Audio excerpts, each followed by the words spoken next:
दोस्तों 18 जुलाई से इस बार केंद्र का लोकसभा का सत्र शुरू होने जा रहा है, लेकिन इस लोकसभा के सत्र में सबसे बड़ा मुद्दा जो गुजरने वाला है वो ये गुजरने वाला है कि अदालतों के चक्कर में, कानून के चक्कर में, गलत तरीके से बनाए गए मामले दर्ज किए जाने के चक्कर में, एफआईआर के चक्कर में जो बेगुनाह लोग जेल के नीचे, जेल के अंदर, सलाखों के अंदर जो पिस रहे हैं, जिन्हें बाहर होना चाहिए, जो बेल की, जमानत की जो खामियां हैं धाराओं में, वो कैसे उसको सुधारा जाएगा, यह मुद्दा इस बार के लोकसभा में ज्यादा गुजरने वाला है। और मुद्दा सबसे पहले उत्तर मुंबई के भाजपा सांसद गोपाल शेट्टी ने 14 जून को यह मुद्दा उठाया था, और वो भी यहाँ के कानून मंत्री, देश के कानून मंत्री किरेन रिजिजू जी से बाकायदा पत्र लिख करके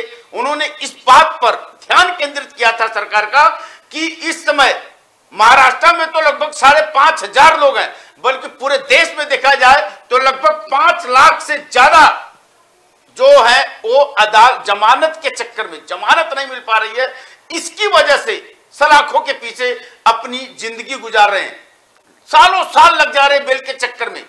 और अंत में यह देखा जाए गोपाल शेट्टी जी की जो सबसे बड़ी जीत हुई, या उनका शिक्षण बोला जाए कि कैसे उन्होंने इस मुद्दे को उठाया, यह उनके शिक्षण का कमाल है। उनके मुद्दे उठाते ही कल 11 जुलाई को सुप्रीम कोर्ट ने एक ऐतिहासिक फैसला लिया, जिसमें उन्होंने सुप्रीम कोर्ट ने केंद्र सरकार को सीधा निर्देश किया कि जमानत के लिए स्पेशल कानून बनाने की जरूरत है। और अब यह एक बहुत बड़ा देश के लिए बहुत बड़ा कानून साबित होगा, जो बेगुनाह लोग जेल के सलाखों के पीछे। हमारे साथ इस समय भाजपा सांसद गोपाल शेट्टी जी मौजूद हैं, और हम उनसे ही जानना चाहेंगे कैसे आपके दिमाग में ख्याल आया उन बेचारों की जो बेगुनाह सलाखों के पीछे अपनी जिंदगी गुजार रहे हैं, उनको आपने न्याय दिलाने का जो कदम उठाया, उसके ऊपर आपको भगवान ने भी शक्ति दी और सुप्रीम कोर्ट ने भी आपकी आवाज को सुना, और वह बात आज सही होने जा रही है। क्या होगा लोकसभा में इस बार?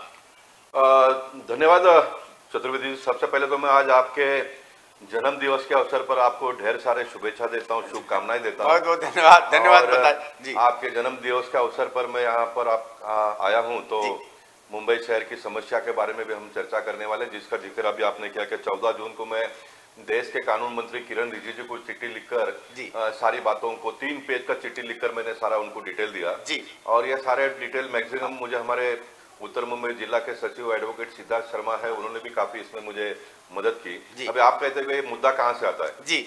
आपने देखा होगा कि इस विधानसभा के सत्र में जी फिर एक बार देवेंद्र फडणवीस जी ने गिरीश महाजन जी के बारे में एक बहुत बड़ा मुद्दा उठाया कि किस प्रकार से पुलिस लोग गलत षड्यंत्र करके उनके ऊपर मौका लगाने वाले जी। अब ये देवेंद्र जी को मालूम पड़ा, देवेंद्र जी ने महाराष्ट्र के विधानसभा में उठाया और उनको न्याय मिला जी। बिल्कुल। लेकिन मेरे मतदार संघ में मेरे साथ में काम करने वाले 2 लोग आज 1 साल से जेल में बंद है, जमानत नहीं मिल रही। इसलिए मैं ऑन रिकॉर्ड कहना चाहता हूं कि ये दोनों निर्दोष है, बेगुनाह है, लेकिन पुलिस लोगों ने जिस प्रकार से गलत कलम लगाकर, गलत षड्यंत्र करके उनको मकोका लगाकर वो जेल में है, और जो दोषी है वो बाहर घूम रहे, जो निर्दोष है वो अंदर है, वो हाँ जो दोषी है वो बाहर घूम रहे। बहुत बड़ा विषय आज आग लगाने वाली बात है साहब, आग लगाने वाली बात उठा रहे हैं आप जी। जो दोषी है वो बाहर है जी, और जो निर्दोष है जी वो अंदर है जी। अब ये ट्रायल पे जब बेल के लिए एप्लीकेशन आएगा, ट्रायल चलेगा, तब ये सारी बातें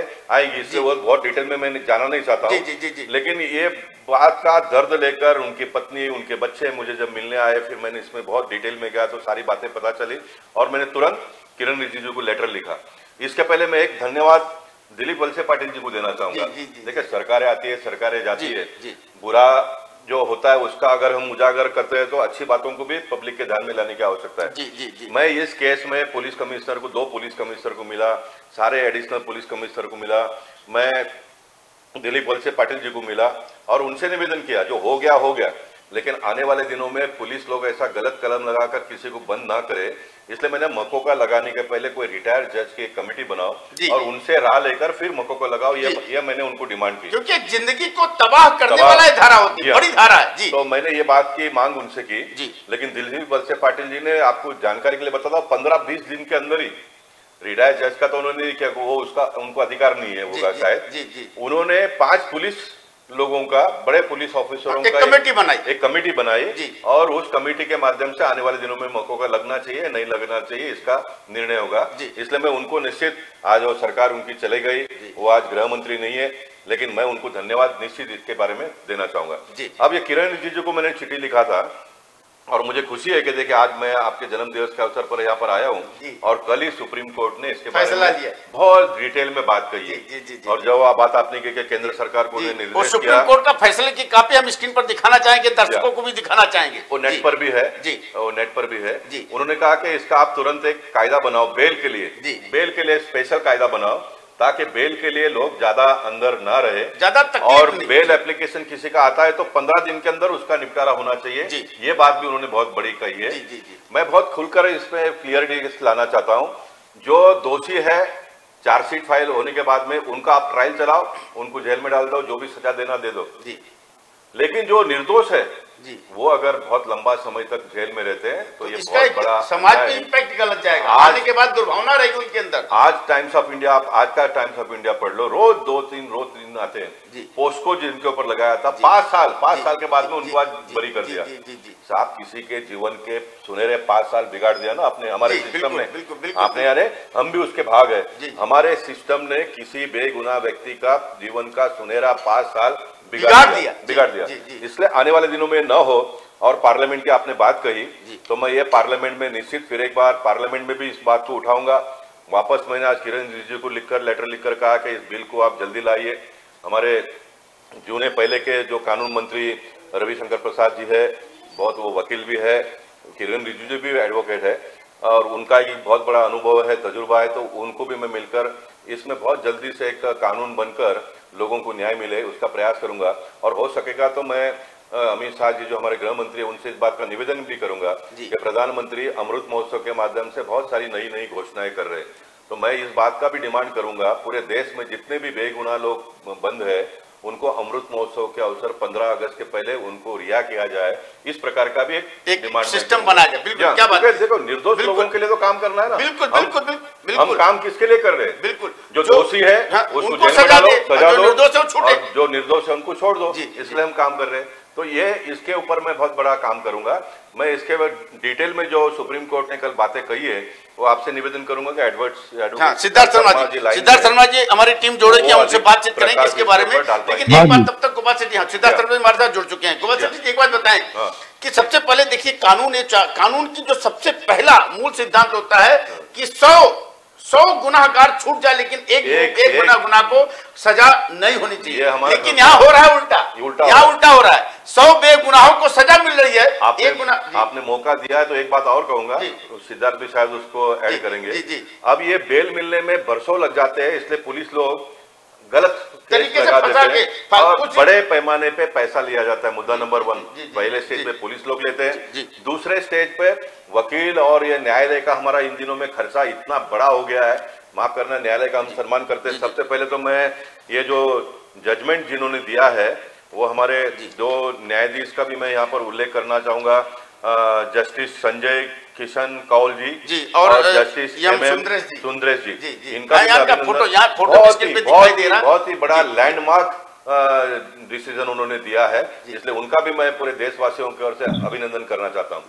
न्यायालय के बारे में अगर मैं बात करूं तो न्यायालय के बारे में भी जो सम्मानीय न्यायाधीश है बहुत अच्छा काम करते हैं, प्रामाणिकता से काम करते हैं, लेकिन इस सिस्टम में कुछ दलाल लोग जो होते हैं वो बहुत उनकी वजह से सिस्टम को बिगाड़ने का काम वो करते हैं। उस बातें में मैं जाना नहीं चाहूंगा, लेकिन मेरी एक नाराजगी वकीलों से है, पूरे एडवोकेट फैटर्निटी से नहीं है। वकील है, उनका काम करते हैं, लेकिन जो कुछ लोग हैं, कुछ लोग भी नहीं, जो पॉलिटिकल सिस्टम के नजदीक है हाँ। उन्होंने तो इस बात को उठाना चाहिए, उनको उठाना चाहिए, बिल्कुल। क्या लेकिन बात, वो उठाते क्या बात है, क्या बात वो है, उठाएंगे नहीं, मैं उठाऊंगा नहीं, कोई भी उठाएगा नहीं, तो ऐसे लोग प्रताड़ित होते रहे, ऊपर तक पहुंचेगा कैसा? जी, बिल्कुल। इसलिए जो पॉलिटिकल सिस्टम से जुड़े हुए वकील लोग हैं उन्होंने न्यायालय में और ये पुलिस सर्कल में जो कुछ भी गलत गतिविधियां होती है उसको उजागर करने का काम इन्होंने करना चाहिए। ये करते नहीं है, इसलिए आज मुंबई में 5,196 केस बेल के लिए पेंडिंग है। बेल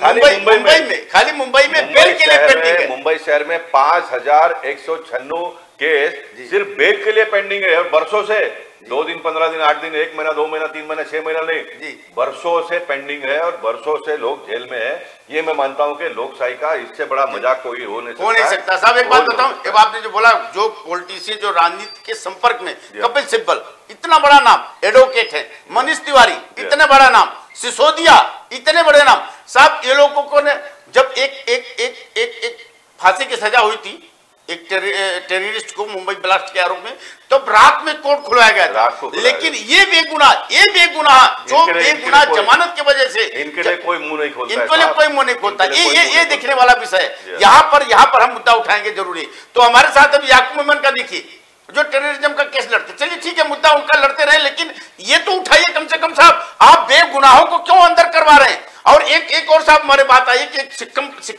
का कोई मामला आया था जिसमें एक आरोपी को 16 साल के बाद बलात्कार के केस में बरी किया। 16 साल के बाद वो आदमी 58 साल का हो गया। अब उसकी क्या उम्र हुई? अंत में चलो वहां के सीएम थे, उनके घर पे गए, उसको बोले हम सरकारी नौकरी देंगे, उसको कुछ फंड भी दिया, घर सरकारी मकान भी दिया, रहने की व्यवस्था थी। साहब उसके जीवन के सुनहरे दिवन तो वापस खत्म आएंगे ना? नहीं आएंगे। तो अरे हम तो एक बात और कहेंगे, साहब सुनील पारस्कर की बात लीजिए आप। सुनील पारस्कर जी जिनके ऊपर एक बलात्कार का केस लगा, आदमी निर्दोष बरी हो गया, लेकिन क्या वो उसी नजरिए से अपने परिवार के साथ नजर से नजर मिला के रह पाएगा आदमी? कई ऐसे मामले जो मामले लगते हैं, झूठे केस बनाए जाते हैं, इसका कोई ना कोई तो मानदंड होना चाहिए। चलिए, बहुत बड़ा आपने मुद्दा उठाया, इस मुद्दे पर अगर बात उठी है तो बहुत दूर तक जाने वाली है, लेकिन हमारे साथ सिद्धार्थ शर्मा जी जुड़े हुए। सिद्धार्थ शर्मा जी, एडवोकेट, नमस्कार जी। नमस्कार जी। सिद्धार्थ जी, ये जो कानून है, कानूनी प्रक्रिया देखिए होती है एक न्याय दिलाने के लिए। न्याय ये नहीं कहता कि किसी बेगुनाह को अंदर डाल करके उसको सालों साल अंदर सड़ाया जाए, उसके जो लाइफ की अच्छी स्टोरी है उसको आगे बढ़ने हैं, कुछ सपने देखने का जो समय होता है उस समय काल कोठरी में बिताता है। ये बेल का चक्कर, बेल की प्रक्रिया, वाकई में बेल की प्रक्रिया से ही कानून देखा जाए तो चलता है। सजा तो साहब बहुत कम लोगों को सजा होती है। सारा जो सिस्टम है, पुलिस प्रक्रिया है, सारा आदमी को परेशान करने का खाली बेल तक है, उसके बाद समझौते भी हो जाते हैं। ये जो बात होती है, तो बेल की प्रक्रिया को ही देखा जाए तो दंड मान लिया जाता है पूरे सिस्टम में। सिद्धार्थ जी, इसको आपने सुप्रीम कोर्ट ने जो बोला है, आप इसको कैसे देख रहे हैं? सुप्रीम कोर्ट ने यही कहा है इसमें कि जो बेल की प्रक्रिया है इसको सजा के रूप में जजेस लोगों ने देखना चालू कर दिया है, और जजेस लोग कन्विक्शन होगा ना होगा ये चीज को ध्यान में न देते हुए उसको ज्यादा से ज्यादा बेल न चलते ऐसा ही आया है सत्येंद्र कुमार अंतिल के मैटर में, और उसमें बहुत बारीकी से सुप्रीम कोर्ट ने हर चीजों के हर पहलू को टच किया है। उसमें जैसे कि खासदार गोपाल शेट्टी जी, उन्होंने 3 दिन पहले ही पत्र लिख करके हमारे लॉ मिनिस्टर से रिक्वेस्ट किया था कि भाई मुंबई में 5,100 सुधारना चाहेंगे। 14 जून का पत्र है, हम दिखा रहे हैं स्क्रीन पर जी। सिद्धार्थ जी, हाँ बरोबर, 14। हाँ, तो वो जो है उसमें जो पत्र में लिखा गया है, पत्र में यही बताया गया है स्पेसिफिकली कि बैकलॉग जो केसेस के चल रहे हैं उस कारण से हर जगह, जैसे कि आपको कहूं पुलिस ऑफिसर्स के पास में, तो पुलिस ऑफिसर्स आजकल सिस्टम एक हो गया है कि एक कंप्लेनेंट आता है, उसको लेकर के खड़ा करते हैं और कंप्लेंट के नाते सामने वाले को बुलाएंगे, सेटलमेंट की कोशिश करेंगे, सेटलमेंट नहीं हुआ तो फिर केस लेते हैं, और केस में फिर झूठे केस लेकर के रिकॉर्ड पे और किसी भी प्रकार से कॉग्निजेबल ऑफेंस बनाया जाता है, और ताकि बेल मिलने में आसानी ना रहे। इस प्रकार से कई चीजें होती है, और इसका कारण एकमात्र यह है कि जो कोर्ट में बेल के लिए जाते हैं उनको इमीडिएट बेल की हियरिंग नहीं मिलती है, टाइम लगता है, और टाइम लगने के कारण पुलिस ऑफिसर से डर करके जो व्यक्ति जिसके ऊपर केस होता है वो उनको किसी भी प्रकार से खुश करने की कोशिश करता है। वो बहुत प्रकार होते हैं, बट वो ग्रेटिफिकेशन दिया जाता है। अभी इसमें सबसे इंपॉर्टेंट एस्पेक्ट ये है कि जब बॉम्बे हाईकोर्ट में जो मैंने पत्र पढ़ा है गोपाल शेट्टी जी का, ये था कि बॉम्बे हाईकोर्ट में आर्यन खान को तुरंत हियरिंग मिलती है, बट बाकी जो उनके पहले से जेल में है और उनकी बेल एप्लीकेशन फाइल होकर के पेंडिंग है, उनको हियरिंग नहीं मिलती। तो ये जो परिस्थिति है, इस नाते जब एक दिमाग में जब ये हमारे पास में विषय आया तो साहब ने हमको ये बताया कि भाई इस प्रकार से काम करना चाहिए, और तभी ये पत्र लिखा गया। पत्र लिखने के बाद में जब कल हाईकोर्ट का ये सुप्रीम कोर्ट का डिसीजन आया, तो इसमें बहुत इंपॉर्टेंट जो हर समय हम वकील लोग आर्ग्यूमेंट में यूज करते हैं, बट जुडिशरी में जो ट्रायल जजेस है वो इस बारे में ज्यादा संज्ञान नहीं लेते हैं। और ये भी इस जजमेंट में नोट किया गया कि ट्रायल जजेस, पुलिस ऑफिसर, ये लोग ये चीज के बारे में ज्यादा संज्ञान नहीं लेते हैं, और इसीलिए उन्होंने स्पेसिफिकेशन में दिया है ऑर्डर में कि बेल हियरिंग 2 हफ्ते में पूरी होनी चाहिए। अगर कोई आदमी जेल में है, तो कोई आदमी जेल में जाने वाला हो तो एंटीसिपेटरी बेल होती है। एंटीसिपेटरी बेल 6 हफ्ते में सुनवाई होनी चाहिए।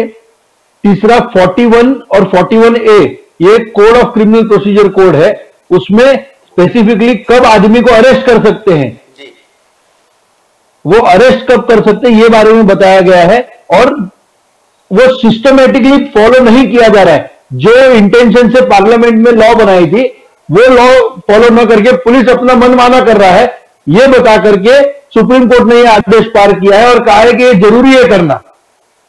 इस प्रकार से काफी डिटेल में जजमेंट है, 85 पेजेस का जजमेंट है, और उन्होंने सारे स्टेट गवर्नमेंट, यूनियन टेरिटरीज, फिर हाई कोर्ट, इनसे 4 महीने में इसका कंप्लायंस मांगा है कि कितने अंडर ट्रायल प्रिजनर है जिनकी बेल एप्लीकेशन पेंडिंग है और उनकी 2 हफ्ते में हियरिंग हुई है कि नहीं हुई है। ये एफिडेविट डालने बोला है हाई कोर्ट, स्टेट गवर्नमेंट और यूनियन टेरिटरीज को। साथ ही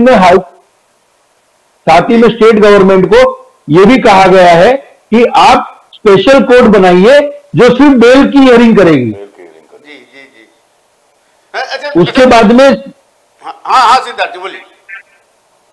उसके बाद में सेंट्रल गवर्नमेंट को कहा गया है कि ये जो बेल के लिए का स्पेशल प्रावधान बनाइए, और ये जो जजमेंट है इसमें एक तरह से सारे जो पॉइंट्स सुप्रीम कोर्ट चाहती है कि एक्ट में कवर हो जाए वो सब इसमें दिया गया है।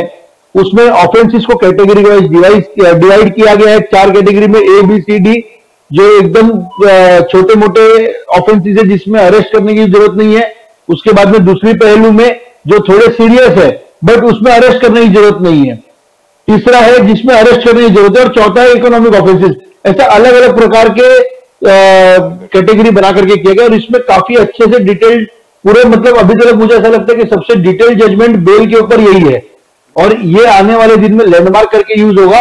और यही जजमेंट के बेसिस पे मुझे लगता है कि लॉ भी आगे, जो गोपाल शेट्टी से मेरी विनती रहेगी कि आने वाले अधिवेशन में जो पार्लियामेंट का है उसमें पार्लियामेंट सेशन में ये लॉ बनाने के लिए जो किरण रिजिजू से मांग कर रहे हैं उसको और जोर से परस्यू करेंगे।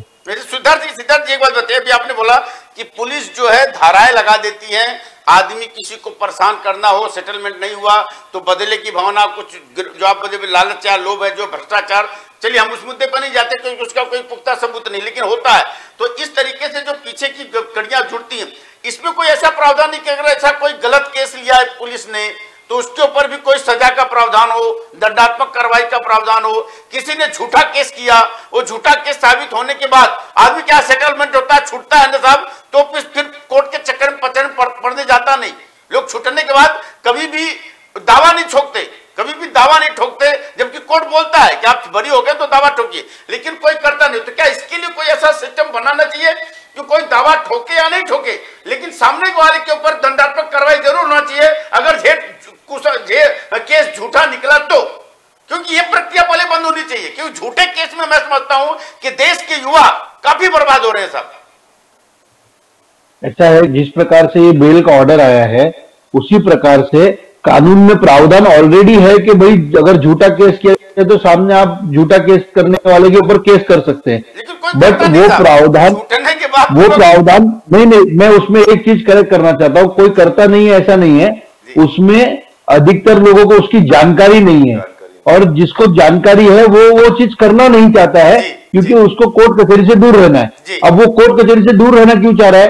तो जो 1 महीने पहले गोपाल शेट्टी जी के लेटर में है कि भाई बहुत महंगा प्रोसेस है, कोर्ट जाना मतलब जेब में जितना पैसा हो पूरा खर्चा करना पड़ जाता है, ये एक, और दूसरा बहुत टाइम कंज्यूमिंग प्रोसेस है। अगर ये दोनों चीजों पे ध्यान दिया जाएगा तो ही इस चीज का निराकार हो सकेगा और झूठे कंप्लेंट्स के ऊपर एक्शन होना चालू हो जाएगा। जी थोड़ा गोपाल शेट्टी जी थोड़ा क्लियर करिए, देखिए कहीं ना कहीं आपको अब लोकसभा में उठाना, 18 तारीख से सदन सत्र चलने वाला है, ये मुद्दे देखिए आपके पास 2 लोग आए तो आपको वाकई में दिखा कि देश के में कितने लोग हैं ऐसे जो ऐसे सजा भोग रहे हैं। जी देखिए, मैं इसमें और एक बहुत बड़ा बदलाव का लिए काम करने वाला हूँ।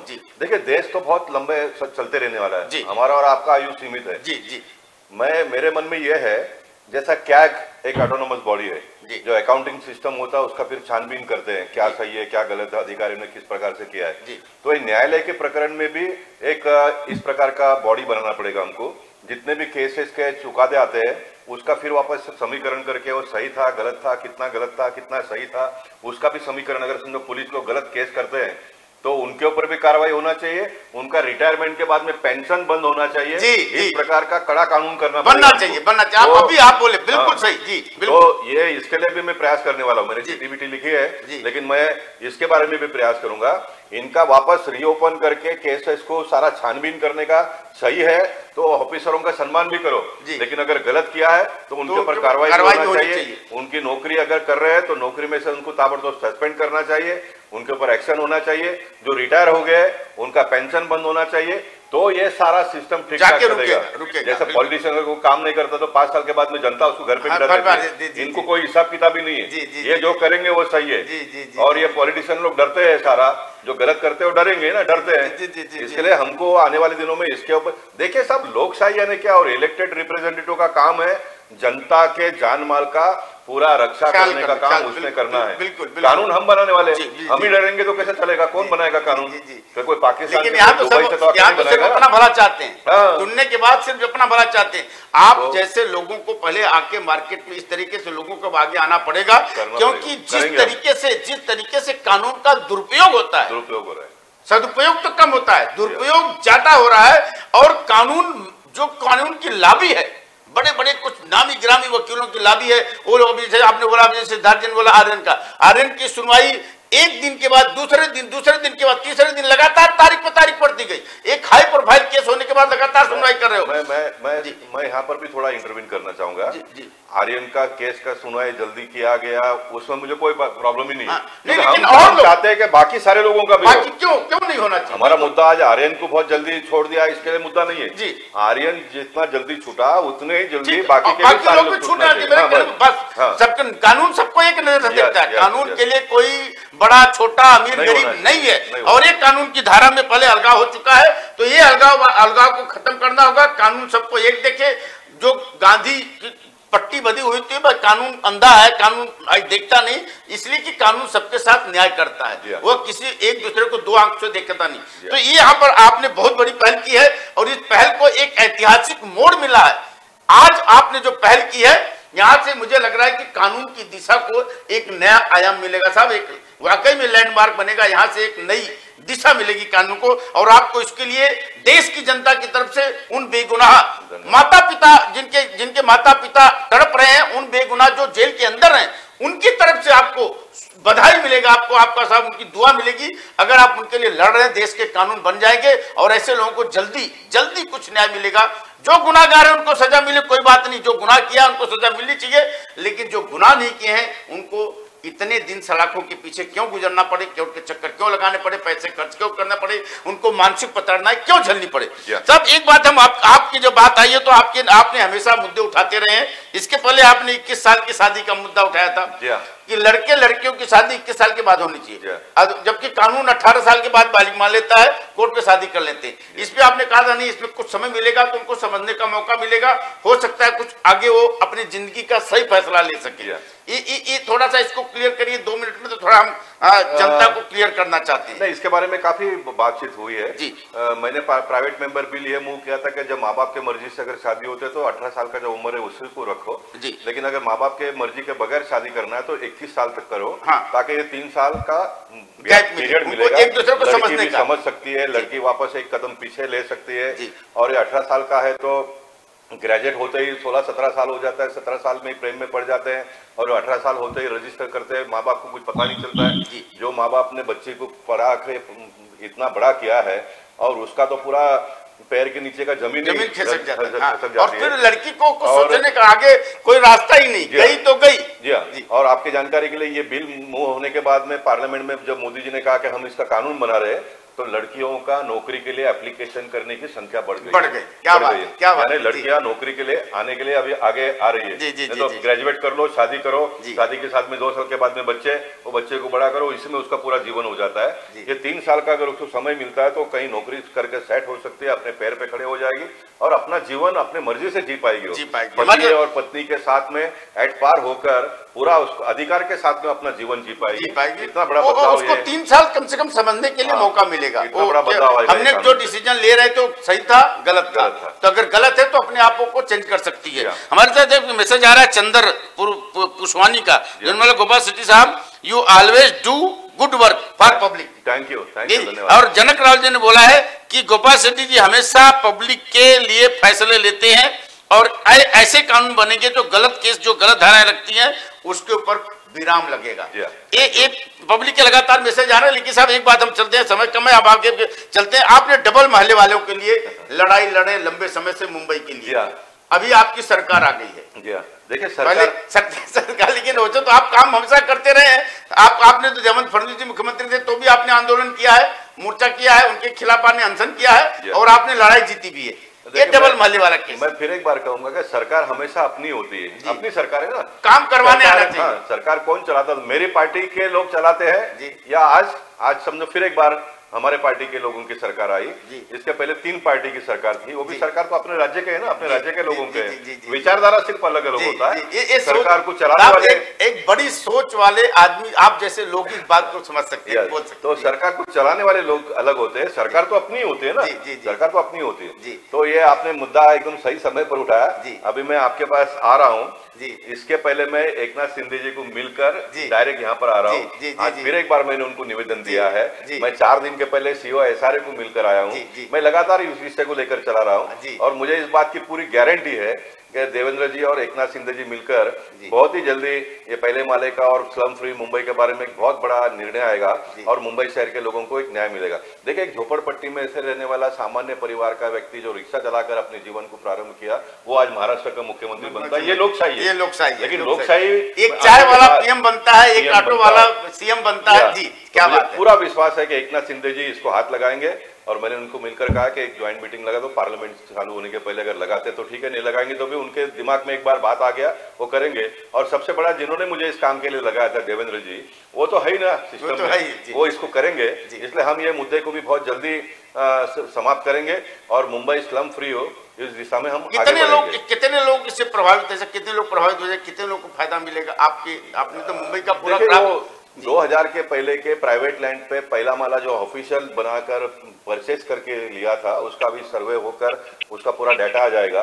वो कुछ लाख में ही होगा, लाखों में नहीं होगा। ये जो घर के नीचे अंदर बना दिया उसकी बात हम नहीं कर रहे। जो उन्होंने ऊपर का बेच दिया दूसरे लोग हैं। हाँ, जो जमीन मालिक से परचेस किया, नीचे अलग रहता है, ऊपर अलग रहता है। चालियां बनती थी पहले, जैसा भी बिल्डिंग बनता है उन दिनों में चालियां बनती थी। स्लम बाद में बन गया। हाँ, बिल्कुल। इसलिए वो मुझे लगता है कि बहुत जल्दी हो जाएगा। अभी अधिकारियों की मानसिकता भी बदल गई। बार मैं मीटिंग लेता तो कहते हैं कि साहब आपका मुद्दा बहुत सही है, लेकिन करना चाहिए और करेंगे। अभी वो मुझे लगता है कि बहुत जल्दी इसका निपटारा हो जाएगा। जी अच्छा, एक और बात बताइए मुझे साहब कि अभी अटल बिहारी क्या नाम गोपाल से क्या नाम है देवेंद्र फडणवीस अभी मंत्रिमंडल में यही मुद्दा उठाए थे आप।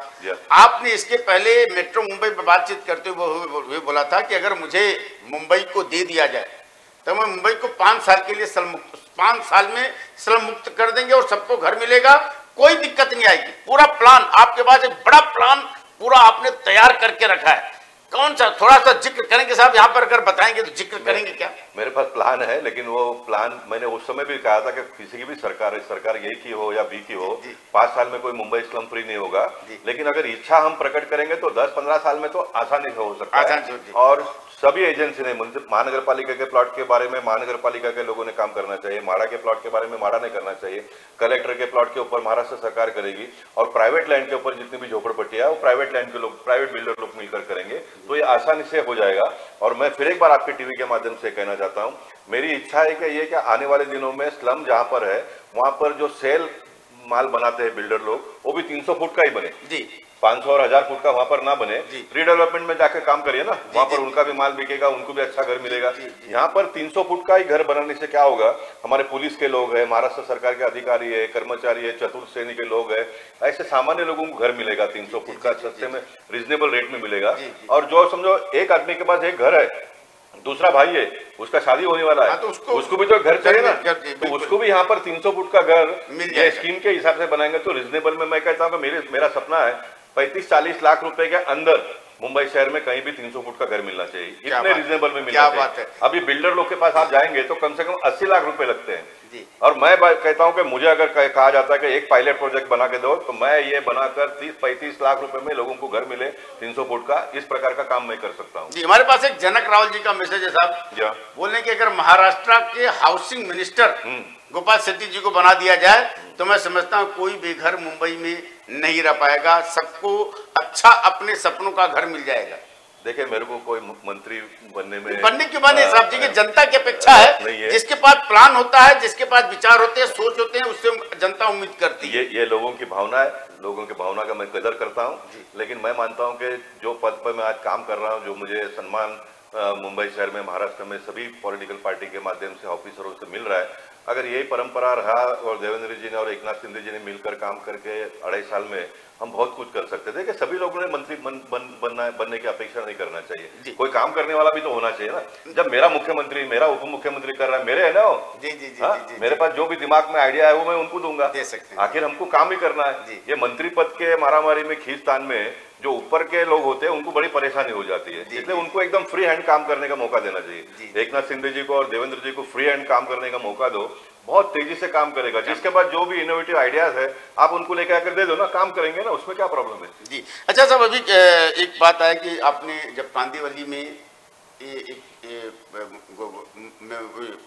पुतला जो अटल बिहारी वाजपेयी का लगाने के लिए आपने प्लान पास करवाया, सारे कुछ पास हो गए, लेकिन ऐन मौके पे, लास्ट मौके पे आकर के उसको रोक दिया गया था।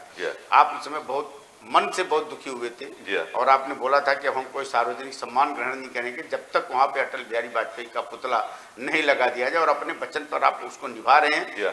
अब क्या उम्मीद है, कितने दिनों में वो पुतला वहां पे अटल बिहारी वाजपेयी का स्टेच्यू लगा दिया जाए? देखिए, 1 दिन में लग सकता है। मैंने जो एकनाथ शिंदे जी को आज निवेदन दिया है उसमें कौन से मुद्दे में बताता हूँ।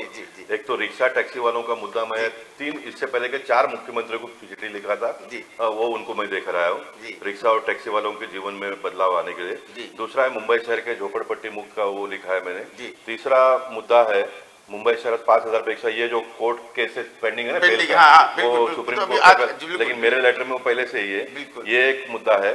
चौथा, भारत रत्न अटल बिहारी वाजपेयी यांच्या प्रतिमा, अभी मैं प्रतिमा का परमिशन नहीं मांग रहा हूँ, मैं ये कह रहा हूँ कि जो ऑफिसर ने इसमें दिरंगाई की उसके पर कार्रवाई करनी थी। क्या एक ऑफिसर के ऊपर अगर ये सरकार कार्रवाई करती है तो सारा सिस्टम ठीक हो जाएगा, सारा सिस्टम ठीक हो जाएगा। और चौथा एक मुद्दा मैं आपके टीवी के माध्यम से कहने का प्रयास कर रहा हूँ, देवेंद्र फडणवीस जी की सरकार पहले 5 साल थी, तब 3311 का एक स्कीम आया, बहुत अलग अलग नाम से अलग अलग स्कीम आए। ये सारे स्कीम सरकार ने इसलिए लाया क्योंकि छोटे छोटे प्लॉट में कहीं बिल्डिंग बने हैं तो वो नए रूल के हिसाब से बैठता नहीं हो, डेवलप नहीं होता है, इसलिए सारे लोगों को मिलकर एक क्लस्टर डेवलपमेंट करने का एक कानून आ गया। अब ये मुंबई शहर के कुछ बिल्डर लोग क्या करते हैं, जैसा बोरली का अगर उदाहरण लो, योगी नगर जैसा लेआउट है, योगी नगर का लेआउट 0.85 FSI में बना हुआ है, यानी एक FSI भी यूज नहीं हुआ है, तो वहां पर तो वर्तमान कानून में घर बन सकता है। तो वहां पर आप 3311 करके 4, 5, 6 FSI यूज करके वहां पर गर्दी करोगे, बाहर का इतना सारा पब्लिक को लाके वहां पर डंप करोगे, तो बोरीवली का जो आज सौंदर्य है वो सारा बिगड़ जाएगा। इसलिए मैंने लोगों को भी अपील की है, वायबल नहीं होता है वहां पर ये कानून का उपयोग करके हमने बनाना चाहिए। एक तो देखिए अभी TDR आ गया तो डबल गर्दी हो गया, वहां पर फिर उतना गाड़ियां आ जाती है, रोड तो उतना ही छोटा रहेगा, बड़ी परेशानी झेलनी पड़ेगी। इसलिए सबसे अच्छा स्कीम तो ये वो भी देवेंद्र फडणवीस ने कानून बनाया, सेल्फ डेवलपमेंट में लोगों ने जाना चाहिए। आप स्वयं डेवलपमेंट करो, बैंक आपको लोन देती है, आपका 500 फुट का घर है, 1000 फुट का घर आप ही अपने लिए बना लो।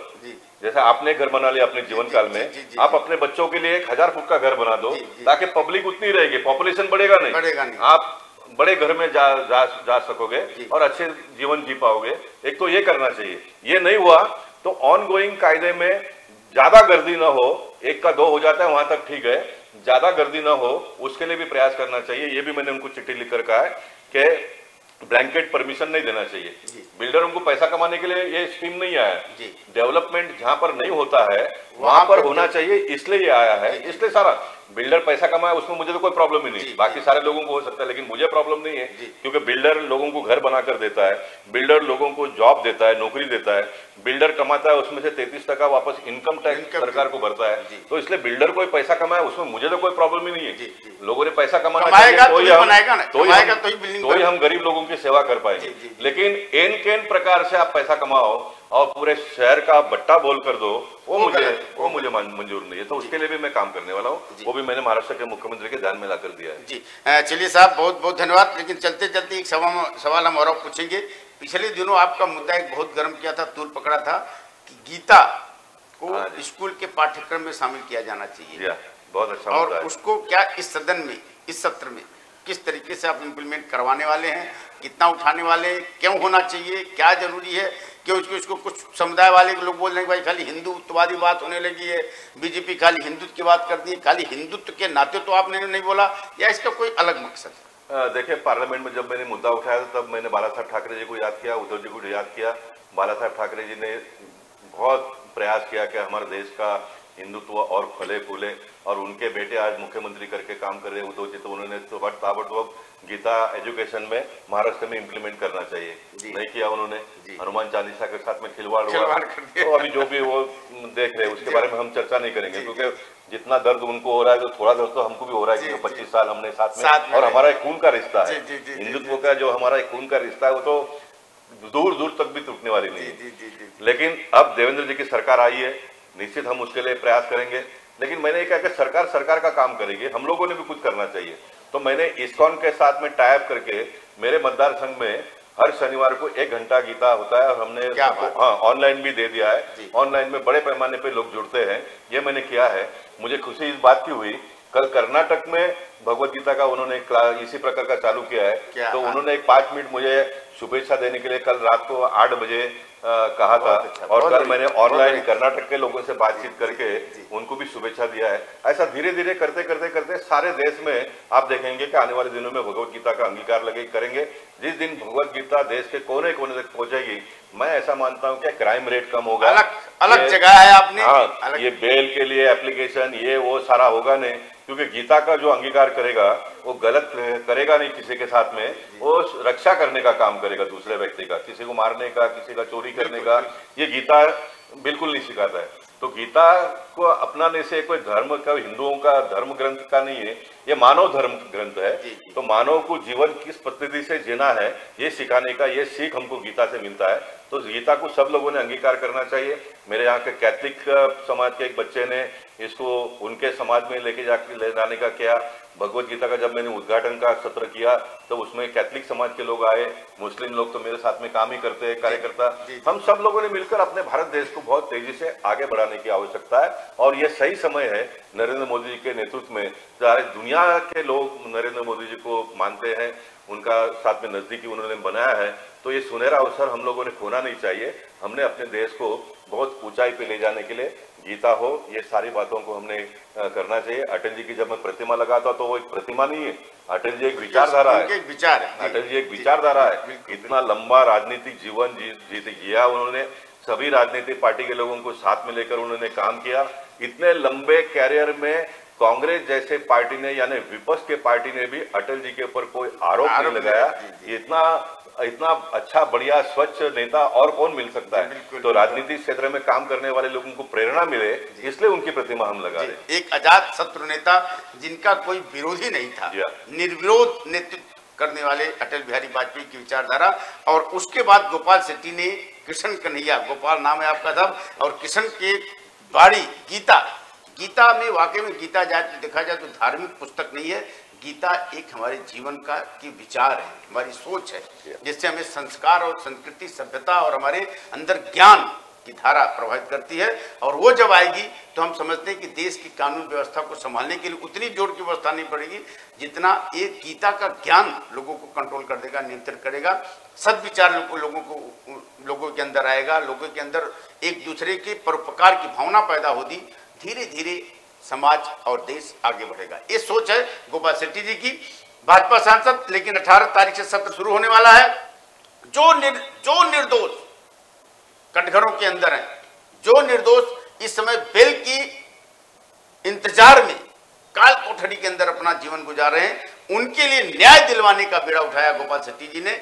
और इनके लिए मेरी तरफ से भी शुभकामनाएं, देशवासियों की भी तरफ से शुभकामनाएं। और जिन लड़कों को अंदर बिना दोष के जिन दिन रात गुजारना पड़ रहा है, उनके परिवार की तरफ से भी इनको शुभकामनाएं कि अगर इन्होंने जो अलग जगाई है उसको अलग को पूरे देश में पारित किया जाए, संसद में उसको लागू किया जाए और नए तरीके से एक नया बिल कानून आए जिससे लोगों को कोई दिक्कत और परेशानी न हो। बहुत बहुत धन्यवाद दोस्तों। मेट्रो मुंबई पर खबरों का सिलसिला लगातार जारी रहेगा। मेट्रो मुंबई, गोपाल शेट्टी जी आप आए, इसके लिए आपको बहुत बहुत धन्यवाद। बहुत दोस्तों देखते रहिए मेट्रो मुंबई। नमस्कार। चलती लोकल से युवती को फेंकने की कोशिश। मुंबई में